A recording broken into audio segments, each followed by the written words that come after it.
বিসমিল্লাহির রহমানির রাহিম। Hello everyone, আসসালামু আলাইকুম ওয়া রাহমাতুল্লাহি ওয়া বারাকাতুহু। কেমন আছেন সবাই? আশা করি সবাই ভালো আছেন। আমিও আপনাদের দোয়া আল্লাহর রহমতে ভালো আছি। Welcome back to my page. আমি শামীম যুক্তরাষ্ট্র নিউ ইয়র্ক থেকে আপনাদের সবাইকে স্বাগতম।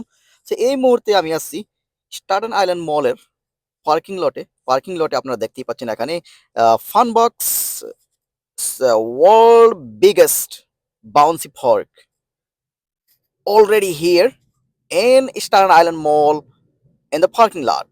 Look at this. They opened up grand opening yesterday, June 28th. They opened it yesterday and then it's gonna go all the way to 1 month until July 28th. So এই মুহূর্তে ওদের discounted price চলছে discounted price as a grand opening is $24 for 80 minutes. $24.